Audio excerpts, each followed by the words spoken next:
हिमाचल प्रदेश की मंडी लोकसभा सीट पर 1 जून को मतदान होना है। जैसे जैसे मतदान की तारीख पास आ रही है, इस सीट से चुनाव लड़ रहे दोनों प्रमुख उम्मीदवार बीजेपी की कंगना रनौत और कांग्रेस के विक्रमादित्य सिंह लगातार एक दूसरे पर निशाना साध रहे हैं।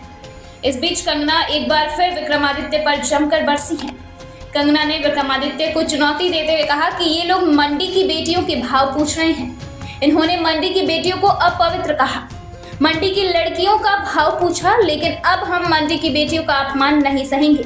मैं कहती हूँ कि पहाड़ी महिलाओं में बहुत दम होता है। मैंने उद्धव ठाकरे का सिंहासन तक हिला दिया था, तुम्हारी तो औकात ही क्या है।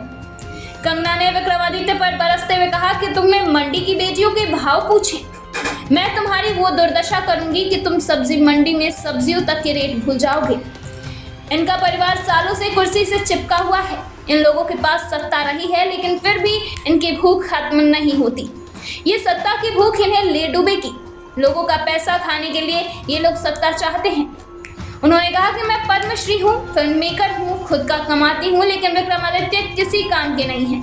वह केवल माँ बाप के नाम पर वोट बैंक खाते हैं। इनसे ज्यादा भ्रष्टाचारी कोई नहीं है। हिमाचल प्रदेश की मंडी लोकसभा सीट से बीजेपी की उम्मीदवार कंगना रनौत का मुकाबला कांग्रेस के विक्रमादित्य सिंह से होगा। सीट पर 1 जून को वोटिंग होगी। चुनाव प्रचार के दौरान कंगना और विक्रमादित्य कई मौकों पर एक दूसरे पर जुबानी हमला करते रहे हैं। विक्रमादित्य सिंह ने बिना कंगना का नाम लिए गोमा खाने को लेकर टिप्पणी की थी। उन्होंने कहा था कि हिमाचल देवी देवताओं का पवित्र स्थल है, देवभूमि है। यहाँ पर गौ मांस का सेवन करने वाले चुनाव लड़े, ये यहाँ की संस्कृति के लिए चिंता का विषय है। ब्यूरो रिपोर्ट, दिल्ली समाचार।